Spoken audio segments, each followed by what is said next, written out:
कि एथेनॉल पे कीड़ियाँ चल रही हैं और किसी ने बॉटल में डाल के दिखाया कि पेट्रोल और एथेनॉल अलग हो गया।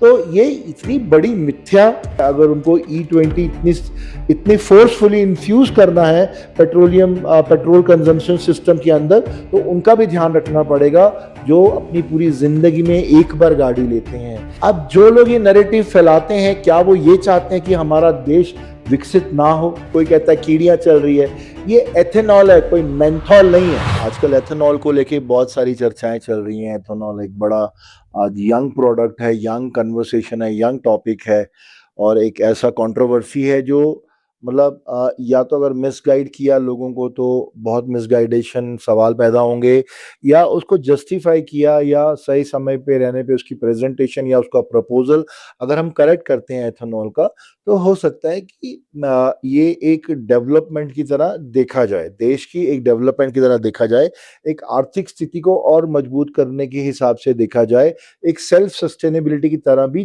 देखा जाए। एथेनॉल कोई कोई नई चीज नहीं है। जब एथेनॉल का बिल पास हुआ था, कांग्रेस के टाइम पे ये बिल पास हुआ था, तब 5% मतलब E5 की बात हुई थी। एथेनॉल 5% एथेनॉल तब मिलाया जाता था, जिसको हम आज अब पेट्रोल पंप पे अगर आप जाते हैं तो पिंक कलर का निशान होता है, उसमें लिखा होता है XP95। इसका मतलब है कि वो E5 का एथेनॉल मिक्स पेट्रोल है और वो प्योरिटी के नाम पे महंगा भी बिकता है और वो बड़ी प्रीमियम कार्स में डाला जाता है। लेकिन क्योंकि एथेनॉल का प्रोडक्शन बढ़ाया गया, इसलिए ताकि E10, E15, E20 लाया जाए, और E20 अगर आता है और पेट्रोल में अगर वो मिक्स होता है, because E20, E15, E10, E5 मतलब एथेनॉल 10%, एथेनॉल 15% और एथेनॉल 20%। कई देशों में तो एथेनॉल 85% भी एग्जीक्यूट होता है, जैसे अमेरिका है। अमेरिका में E85 का एथेनॉल वाला पेट्रोल भी एग्जीक्यूटेड है, बिकॉज उनकी गाड़ियां उस लेवल पे वो अपडेटेड हैं। यस, ये बात बहुत बड़ा सच है। हमारा देश है, हमारे यहाँ गाड़ियों और व्हीकलों को as a asset, as a property, as a emotion देखते हैं। जिनके पास पुरानी गाड़ियां हैं, उनके लिए इथेनॉल E10, E20 वाला जो इथेनॉल का पेट्रोल है, वो डैमेज, वो हो सकता है उसका माइलेज कम कर सकती हो, बिकॉज और बुश और आयरन आयरन पार्ट को लेके थोड़ा सा उसमें कंट्रोवर्सी है। उसको वो रस्टी कर सकती है, उसको जंग लगा सकती है। लेकिन वो सारे पार्ट्स जितने भी आज MSCT के अगेंस्ट है, मोटर कोड ट्रिब्यून जिसको हम बोलते हैं, मोटर कोड ट्रिब्यून के तहत जितने भी व्हीकल्स आज के डेट में मोटर एक्ट के हिसाब से जितनी हमारे रोड पे हैं, सबके एक्सटर्नल पार्ट्स अवेलेबल हैं। यस, वो पार्ट्स का खर्चा ज्यादा है, हर कोई वो पार्ट्स चेंज नहीं कर सकता। यहाँ गवर्नमेंट को थोड़ा सा ध्यान देना चाहिए। अगर उनको E20 इतनी फोर्सफुली इन्फ्यूज करना है पेट्रोल कंजम्पशन सिस्टम के अंदर, तो उनका भी ध्यान रखना पड़ेगा जो अपनी पूरी जिंदगी में एक बार गाड़ी लेते हैं, जो हर बार हर 5 साल में गाड़ियां बदलते हैं। उनको शायद इतना फर्क ना पड़े, बट बहुत सारे परिवार ऐसे हैं, बिकॉज 140-45 करोड़ की हमारी जनता है, हमारा पॉपुलेशन है। बहुत लोगों का सपना होता है कि मैं अपनी पूरी जीवन भर में एक गाड़ी लूं। वो पुरानी मोटरसाइकिल को अगर उसको इसी E20 एथेनॉल के साथ में चलाना है, तो कुछ चेंजेस उसको करने पड़ेंगे, जो उसके लिए एक एक्सपेंस है। अगर उस एक्सपेंस का ध्यान अगर हमारी गवर्नमेंट रखती है, तो ये ब्लेसिंग इन डिस्गाइज होगा। मतलब यहाँ पे ऑब्जेक्शंस उठना बंद हो जाएंगे, और यहाँ पे एक जो प्रक्रिया है एथेनॉल निकालने की, वो कामयाबी की तरफ जाती नजर आएगी। मैंने कहीं देखा कि एथेनॉल पे कीड़ियां चल रही हैं और किसी ने बॉटल में डाल के दिखाया कि पेट्रोल और एथेनॉल अलग हो गया। तो ये इतनी बड़ी मिथ्या, जैसे ये रॉन्ग नैरेटिव्स दिखाते हैं, ये इन्फ्लुएंसर्स जो हैं, उन लोग दिखाते हैं कि बॉटल में पेट्रोल अलग हो गया, इथेनॉल अलग हो गया। पेट्रोल और इथेनॉल बिल्कुल वैसे मिलता है जैसे दूध में पानी मिल जाता है। क्या आज तक कभी आप किसी पानी वाले दूध को बॉटल में डाल के पानी और दूध अलग हो सकता है?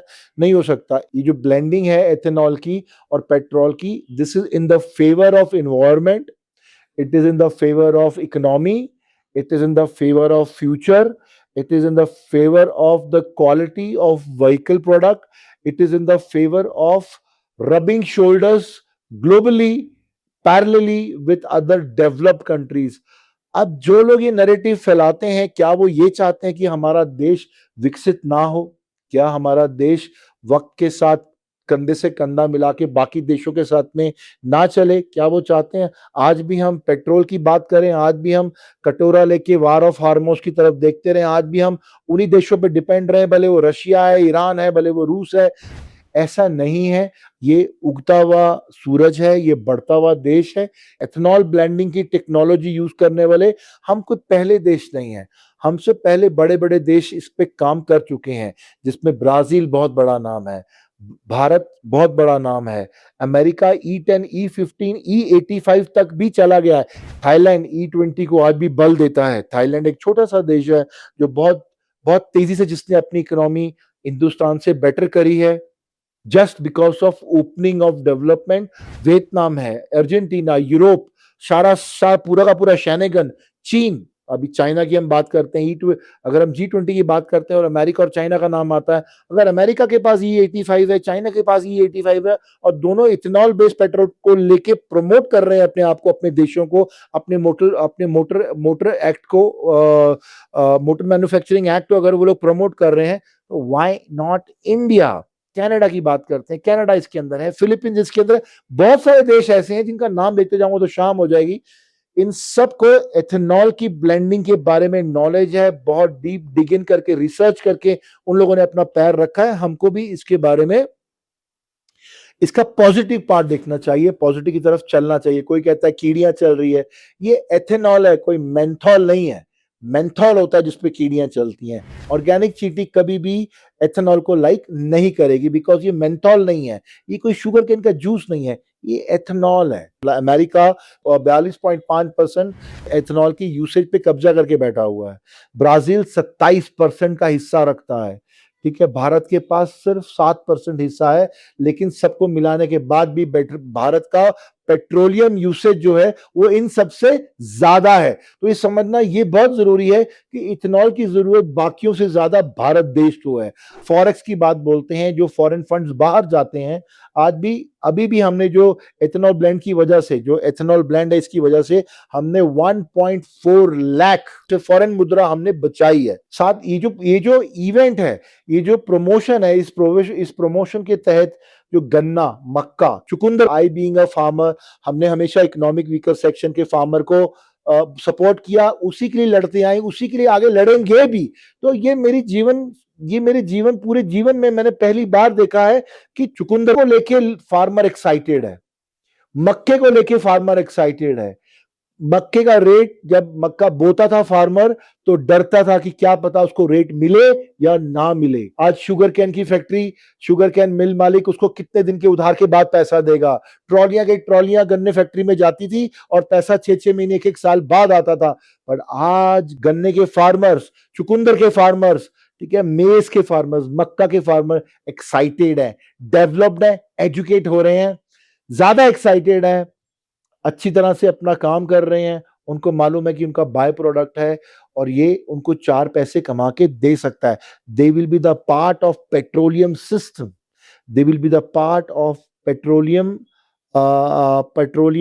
event, they will be the part of petroleum distribution, they will be the part of petroleum requirement, they will be the part of petroleum development। एक किसान, गन्ना उगाने वाला किसान, चुकंदर उगाने वाला किसान, मक्का उगाने वाला किसान अब किसान नहीं है, वो पेट्रोलियम, जो एक पेट्रोलियम क्रूड ऑयल की बात करते हैं, एक पेट्रोलियम इंडस्ट्री का अगर वो हिस्सा बनना चाहता है तो कहीं ना कहीं किसान का भी विकास साथ में हो रहा है। किसान भी अपनी विकसित दिशा तय कर रहा है। हर सिक्के के दो पहलू होते हैं, एक अच्छा भी है, बुरा भी है। अगर राम है तो रावण भी है, भगवान है तो शैतान भी है। एथेनॉल एक डेवलपिंग प्रोडक्ट है। अगर इस डेवलपिंग प्रोडक्ट को हम बहुत ध्यान से देखें तो ये स्वर्ग है, ये अमृत है, ये एक जीवन दान है। गैसेस कम है, इन्वायरमेंट को बहुत बड़ा ब्रीदिंग स्पेस मिलता है, पॉल्यूशन कम है, गैसेस, व्हीकल्स खुल के चल सकेंगी। डिपेंडेंसी जो है इन देशों पे, जो क्रूड ऑयल के देश है वहां पे डिपेंडेंसी कम होगी और हम लोग सेल्फ सस्टेनेबल, जिसका गाना हम कई सालों से गाते आए हैं, सेल्फ सस्टेनेबल की तरफ एक बेबी स्टेप है।